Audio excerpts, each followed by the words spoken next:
روز پرزیدنت و سیومین سالگرد اجلاسی 16 تاریخی شورای عالی تاجیکستان را کلکتیو آموزگاران و دیگر کارمندان ساحه معارف ناحیه واسع با جنبست دستاوردهای ارزنده مهنتی در دهات به نام رودکی استقبال گرفتند.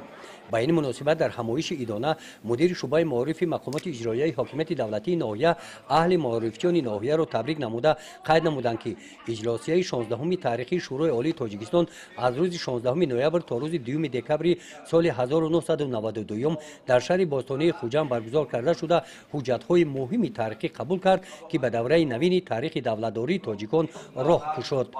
در این اجلاسی به وقت ملت تاجیک با 196 آوازهای وکیلان فرزند فرزانه ملت محترم امامعلی رحمان رئیس شورای عالی تاجیکستان انتخاب گردید.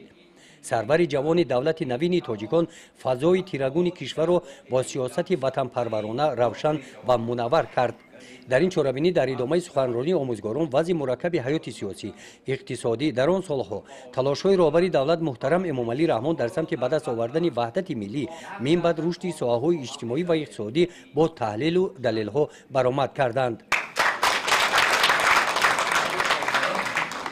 در قسمت مکافات سپاری بخشیده به روز پرزیدنت و 30 سالگی اجلاسی 16 تاریخی شورای عالی تاجیکستان از نام شعبه معارف مقامات اجرایی حاکمیت دولتی ناحیه و کمیته اتفاق کسبه کارمندان ساحه معارف برای سهم ارزنده در تعلیم و تربیت نسل نورس به یک قطار آموزگاران سپاسنامه‌ها تقدیم کرده شدند.